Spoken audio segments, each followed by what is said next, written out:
চলুন বন্ধুরা, আজকে আমি আপনাদের সাথে শেয়ার করি হোমমেড বাটার কীভাবে তৈরি করবেন।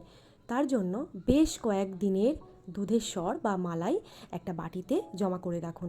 দেখুন আমার 1 বাটি পরিমাণে মালাই জমেছে। তো আমি আমুল গোল্ড দুধ ব্যবহার করি। তো পুরো মালাইটা আমি দিয়ে দিলাম মিক্সারেতে, আর 2 চামচ নুন নিয়ে নিয়েছি, কারণ বাটারটা একটু সল্টি সল্টি হয়। দিয়ে মিক্সারেতে ভালো করে এটাকে ঘোরাতে হবে।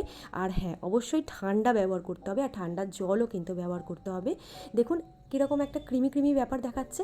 বেশ কয়েকবার ঘোরানোর পরে ঠিক এই রকম দেখতে লাগবে।